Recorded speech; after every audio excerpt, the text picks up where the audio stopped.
सिद्धि की शादी के बाद वो ससुराल चली जाती है। पीछे रह जाती है भाभी रानी। सिद्धि के ससुराल जाते ही भाभी कहती है, अरे वाह जी वाह, सारे कपड़े मेरे। हाय रे पैंट, अरे वाह वाह, मजा आ जाएगा। अरे ये सिद्धि की अलमारी के सामने खड़े होकर क्या बड़बड़ा रही है? जाकर देख मेहमानों को विदाई की मिठाई मिली कि नहीं। अब हाँ माँ जी, क्यों नहीं, लेकिन पहले कपड़े तो बदल लूं। अब रानी आ जाती है सिद्धि के उन कपड़ों में जो वो ससुराल जाने से पहले घर छोड़ जाती है। अरे रानी, कुछ दिन रुक जाती। अरे ये तो सिद्धि बिटिया को मैंने ही दिया था, बड़ा ही फबता था उस पर, तुझ पर तो कुछ खास नहीं लग रहा। अब वो ना मेरे सारे कपड़े गीले थे तो सोचा पहन लूं। वैसे भी सिद्धि को कौन सा भी पुराने आउटडेटेड कपड़ों को पहनना है। वैसे भी ये सूट तो मैंने तभी पहना था, वैसे खास है भी नहीं ये। हाँ ठीक है, लेकिन ना मेरी सिद्धि पर तो जमता था। सारे मेहमान चले जाते हैं और सिद्धि ससुराल से मायके पहली बार आती है। अपना घर, अपना कमरा, अपनी अलमारी। ये बोलकर जैसे ही सिद्धि अलमारी खोलती है तो सामने उसके कपड़ों की जगह कुछ और ही रखा होता है। माँ, जरा कमरे में तो आना। सास और रानी वहां पहुंच जाते हैं। रानी ने पहनी होती है सिद्धि की जींस और टी शर्ट। अरे भाभी, ये क्या? ये तो मेरी बड़ी ही महंगी टी शर्ट है, इसे आपने घर में क्यों पहनी है? अरे बहुत मिलती है दीदी ये चौक की मार्केट में, 150 में। ओ भाभी प्लीज, ये एरोपोस्टल है, 2000 की एक टी शर्ट। ओह 2000 में तो दीदी 4 साड़ी आ जाए। अब क्या बोलूं? भाभी, ये मेरी अलमारी में छोटू के कपड़े, तो मेरे कपड़े कहाँ हैं?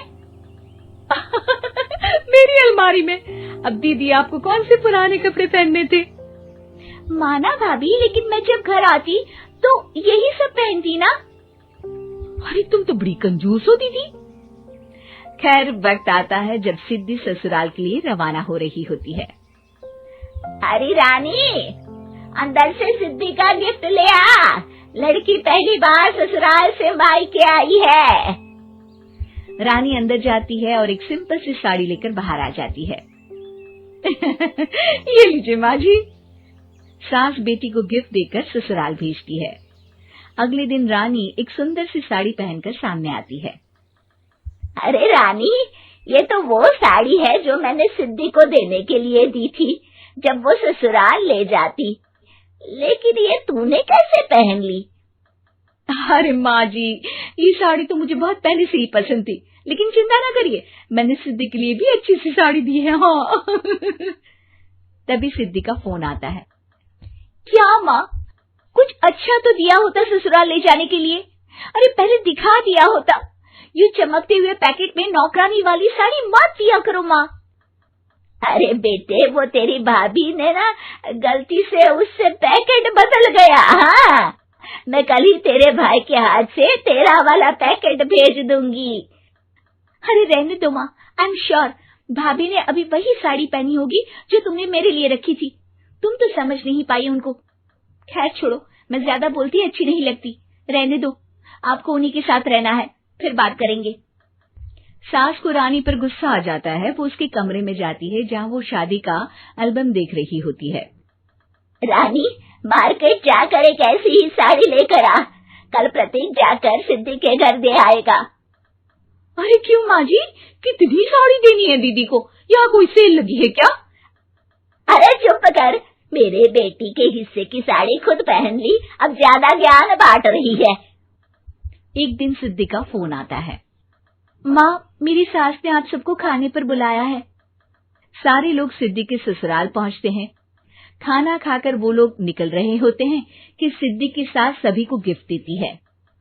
अरे बहन जी, बेटी के घर का खाना खा लिया, यही बहुत है जो आप ऊपर से गिफ्ट भी दे रही है।